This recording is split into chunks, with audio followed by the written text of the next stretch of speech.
Good morning. My name is Annie Dove. I'm from Dudley, North Carolina. I'm a healthcare tech 1. We need collective bargaining because mental health workers across the state need a voice to provide quality care for the patients we serve. Good morning. My name is Michael Gould. I am a state employee with the North Carolina Department of Juvenile Justice and Delinquency Prevention, and I live here in Raleigh. Public sector employees in this state deserve the right to have collective bargaining. And I state that for 2 reasons. Number 1, we deserve the right to have dignity and respect restored to us by providing us with an active voice in the process that affects our day-to-day lives. And secondly, collective bargaining in this state would begin to see a decrease in the over $362 million of taxpayer money that this year will be spent on hiring and retaining and training replacement employees to serve the taxpayers of this great state. Thank you. I'm Eddie Davis. I live in Durham, and I'm a longtime classroom teacher. Being able to have the opportunity to deal with collective bargaining for working condition issues in our schools would be a tremendous advantage to the men and women who contribute to the classroom and to our children and to our state. I encourage the members of the General Assembly to support this legislation and allow us to continue to deal with working for the state of North Carolina. Hello, I'm Alpha Cravey and I teach geography at UNC in Chapel Hill. Faculty deserve the right to collectively negotiate adequate health care. And we deserve adequate health care that's written in clear and concise language. I know this on a personal level because I had a serious illness last year. My name is Curtis Stansbury. I'm a police officer in Wilmington, North Carolina. Police officers have fewer rights on the job than a person that commits a crime.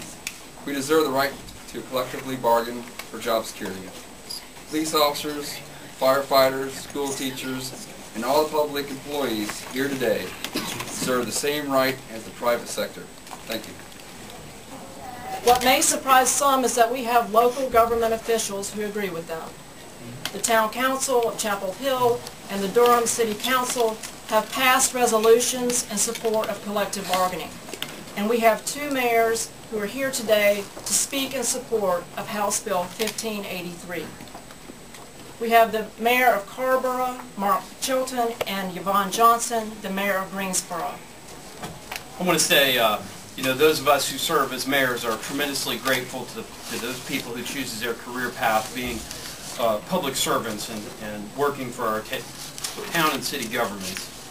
We believe that from time to time problems arise in the workplace that are not individual problems but are collective problems. They're issues that affect all of our, many or all of our town employees. And when we have a collective problem, the most useful thing is to seek a collective solution. And that requires collective bargaining. I believe it's in the best interests of our government, our state government, and our local governments to proactively deal with employees' concerns, and collective bargaining is the tool that allows us to do that. If there's a problem with our health care coverage, I don't want to hear about that one at a time from 1 or 2 people or with a disorganized voice. I want to hear all of my town employees coming together and expressing with one voice what it is, what kind of changes we need to make to the system. If there's unsafe working conditions, I want to know about that. I want to have an organization that can put me on notice and that can help me figure out a better way for our town to run. I urge the General Assembly to pass House Bill 1583 this session so the state and local governments can develop their own methods of addressing employee issues and improving public services. Yvonne Johnson, Mayor of the City of Greensboro. And like Mayor Chilton, I would definitely welcome the opportunity to sit down at the bargaining table with city employees. For 25 years, I have run a mediation center, and I know the benefit of sitting down with people who are in conflict and coming out with a win-win situation. And that's what I want for our employees in Greensboro, North Carolina. Not only do I think government will be more efficient, I think we will save money, tax money, because of the efficiency, and I think that our employees will be happier, there will be less turnover, and they know that they have a place that they can come and we will hear their concerns. And I think it is right to do it, and it's just to do it, and I support it, and I hope the legislature will. Senator Paul reminds me that our Durham City Council is one of the cities that has endorsed collective bargaining, and I'm very proud of Durham for doing that. Basically, in a democracy, citizens ought to have a right to organize collectively, to have an organized voice. That we have it for private sector employees and don't have it for public employees is just wrong. It's antiquated. It goes back to old North Carolina. North Carolina is changing, and we need to respond. We as legislators need to respond to that change. Thank you. Support this legislation. I managed a small organization for 28 years, and I'm going to tell you, I believe the state will save money because we didn't have any turnover. We didn't have any foreclosures either.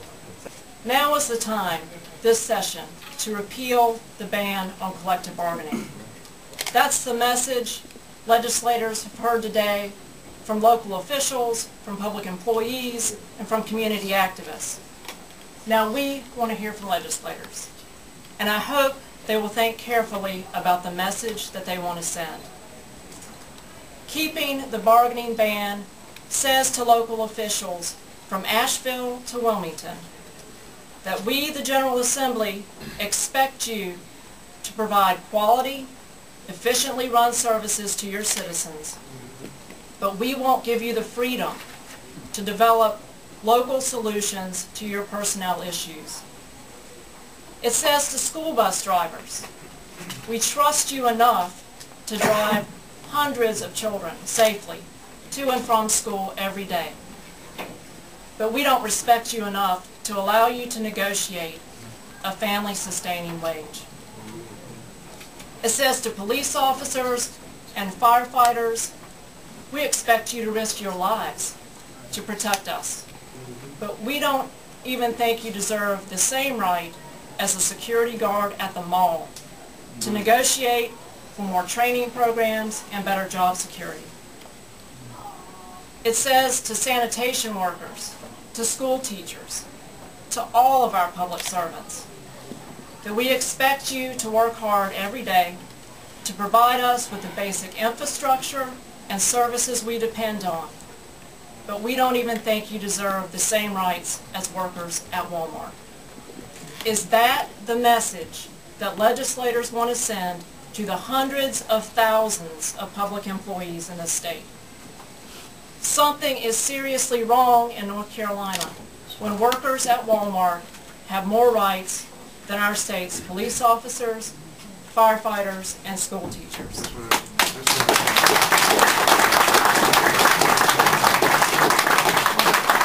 Our public employees deserve better, and they deserve it now. That is what this broad coalition is saying, and I hope that's what legislators say when they cast their vote and pass House Bill 1583 this session.